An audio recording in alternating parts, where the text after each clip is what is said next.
कारणिमुत्तमा प्रशस्तदर्शिनज्ञाना चारित्रं प्रतिपादिनं।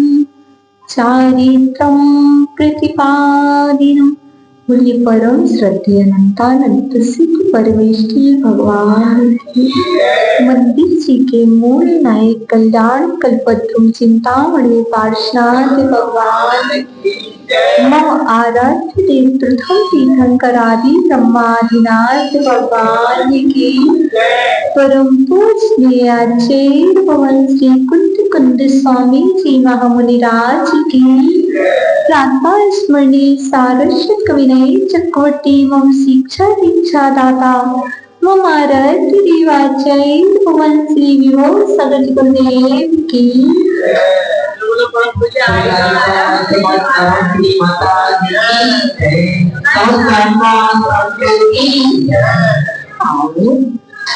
स्वागत है आप सभी का वर्ष 2025 के जन्मोत्सव में। हम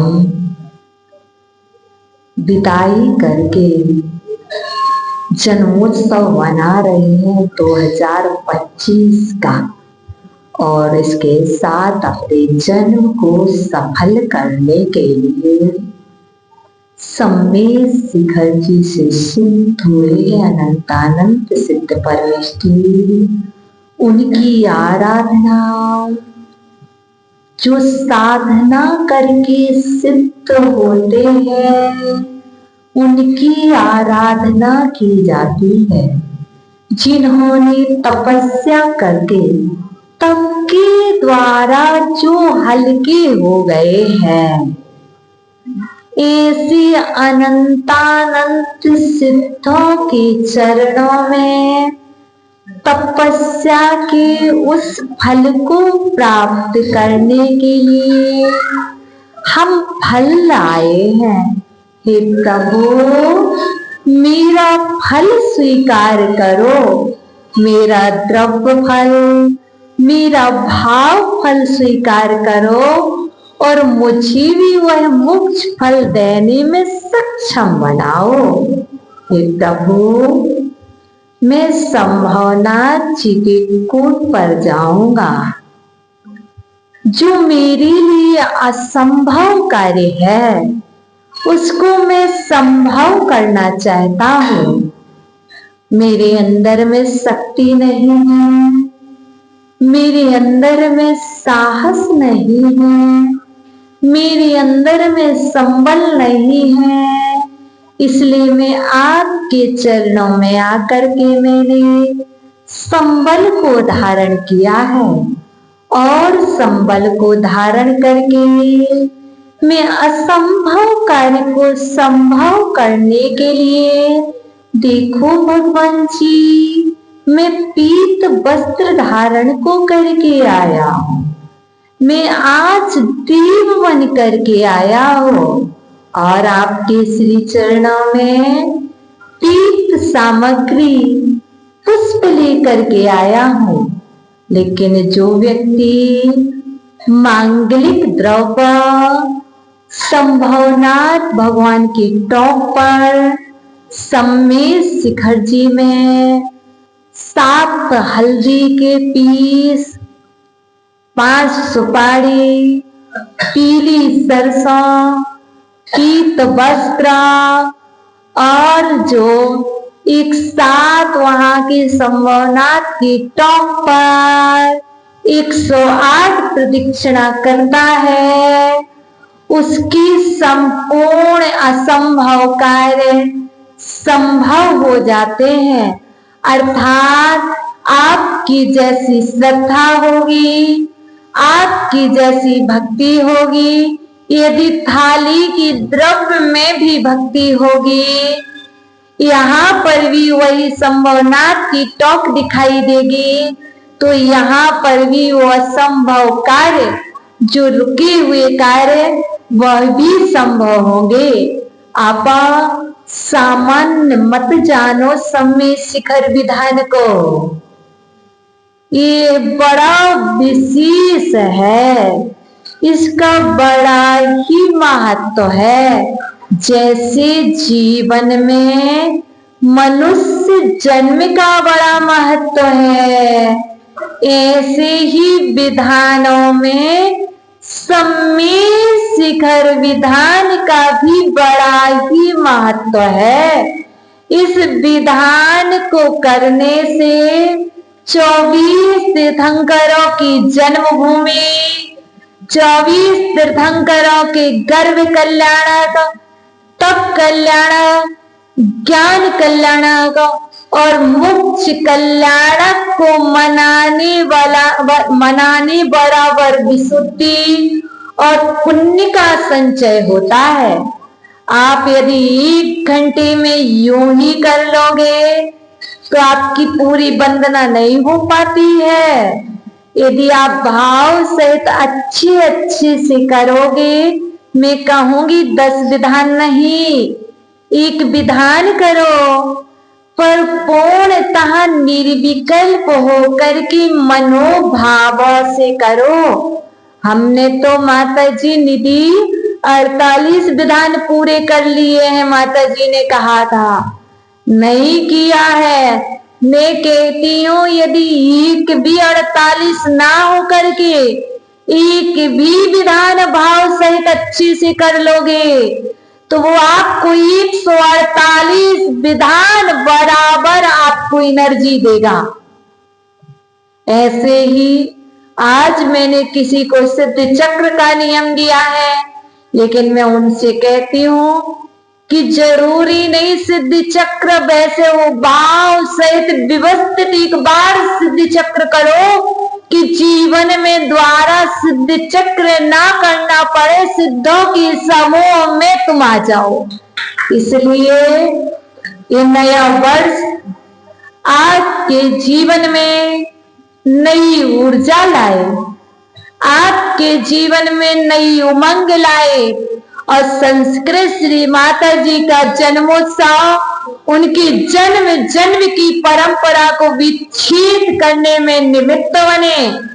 ये बाह्य प्रलोभन ये शाश्वत नहीं है, ये नष्ट होने वाले हैं। इसलिए इन बाह्य प्रलोभनों में ना उलझ करके और शाश्वत प्रलोभन वह है स्वाध्याय, जो एक बार सच्चा स्वाध्याय कर लिया जाए और सम्यक ज्ञान प्राप्त कर लिया जाए तो कभी भी सम्यक ज्ञान मिथ्या ज्ञान में कन्वर्ट नहीं होगा। वह सम्यक ज्ञान आपको केवल ज्ञान देने में सहकारी बनेगा।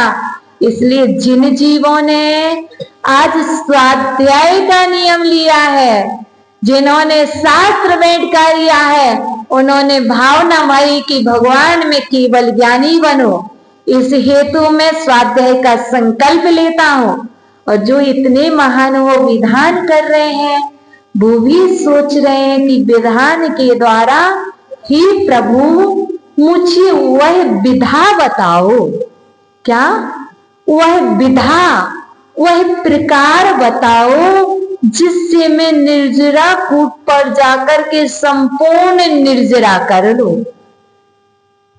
और मेरे अंदर में इतनी पावरफुल विशुद्धि आए कि मेरे आभा मंडल में, मेरी औरों में जो आए, शत्रु भी आए तो मित्र बन जाए, मोही भी आए तो बैरागी बन जाए।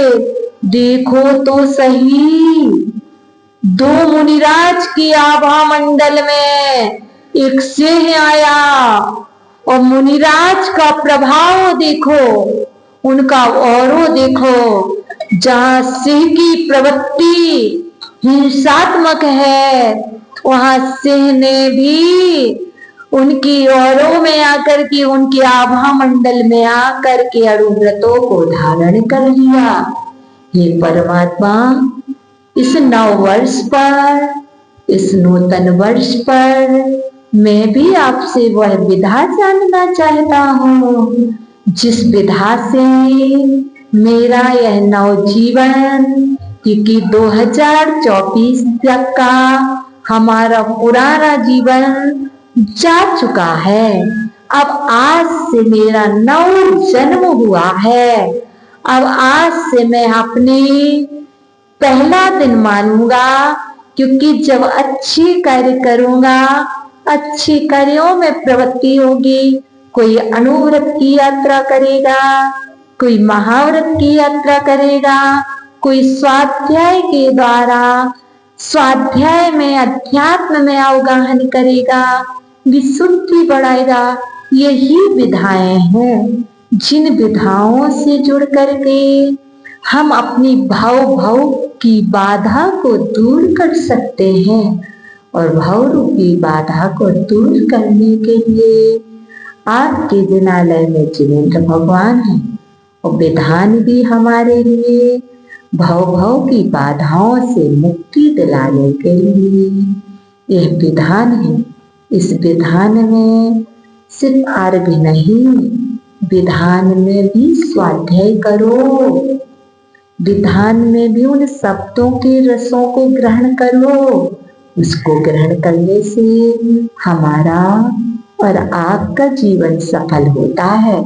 तो संस्कृत श्री माता जी को भी सभी की ओर से, सकल समाज की ओर से, यहाँ पर उपस्थित श्रावक श्राविकाओं की ओर से, यहाँ पर विद्यमान संघ की ओर से, और पूज्य गुरुदेव गोरेगांव में विराजमान है, उनका आशीर्वाद मुझे समाज के लिए आज प्रातः बेला में प्राप्त हुआ था। गुरुदेव ने कहा था, सकल समाज को जो आए हैं उनको विशेष, जो नहीं आए उनको और अच्छा आशीर्वाद कि वो पुनः मंदिर आने लगे। और संस्कृत श्री माता जी को गुरुदेव का आशीर्वाद आया था कि गुरुदेव ने कहा था कि आपने दीक्षा लेकर के तो जन्म सफल कर लिया है, लेकिन उस दीक्षा का, उस संयम का, उन मूल गुणों का अच्छी तरह से निर्दोष रीति से पालन करके अपना भाव सफल करना। एड्रेस नहीं बदलना है, अब तो वो एड्रेस भी बदल जाए कि हम कौन हैं, हम कहाँ के हैं। हम तो सिद्धों की श्रेणी में आने वाले हैं, आज नहीं तो कल। बाबा, तो मैं भी सिद्धों की श्रेणी में आने वाला आशीर्वाद है। तुम सभी नव वर्ष पर नया संकल्प लो। और मैं भावना भाती हूँ कि हमारे बाबा महोदय नाम अज्ञात है, ऋषि, ओ बाप ये बाप, ऋषिराज, ऋषि भाई साहब हैं, ऋषिराज बने। इसलिए ये बाबा जी भी स्वाध्याय का संकल्प लें, अभ्यास करें। अभी छोटी छोटी पुस्तिका पढ़ के विधाओं को जाने, विधाओं को जान करके अपने भाव का अंत करें। ऐसा हमारा बहुत आशीर्वाद है, संघ का आपको बहुत आशीर्वाद है। आपके घर में शांति रहे, आपके जीवन में शांति रहे, आपके समाज में शांति रहे, आपका मंगल हो, आपके परिवार का मंगल हो, आपकी समाज का मंगल हो और आपका कल्याण हो। ऐसा आशीर्वाद है। और इस आशीर्वाद के साथ आज से आप नई सोच, नई ऊर्जा के साथ कार्य करना प्रारंभ करें। जो कुछ था पुराना, कहाँ गए दीपेन, जो कुछ पुराना था वो सब लोग भूल जाएं। मैं भी भूलूं, आप भी भूलो। आज से बिल्कुल नया, जैसे न्यू बेबी घर में जन्म लेता है तो उसे ये नहीं पता रहता कौन खिला रहा कौन पिला रहा, उसे तो सिर्फ अपने आवश्यक से ही प्रयोजन रहता है। इसी तरह आप सभी भी अपने आप से प्रयोजन रखते हुए आत्मभूत तत्व को प्राप्त करने हेतु अच्छे से समय शिखर जी की यात्रा करना, अर्घ चढ़ाना और अर्घ चढ़ा करके सिद्धालय की ओर चढ़ जाना, यही बहुत बहुत आशीर्वाद। ओम नमः। सबको क्षमा, सबसे क्षमा। मैं सभी जीवों को क्षमा करता हूँ। सभी जीव मुझे क्षमा करें।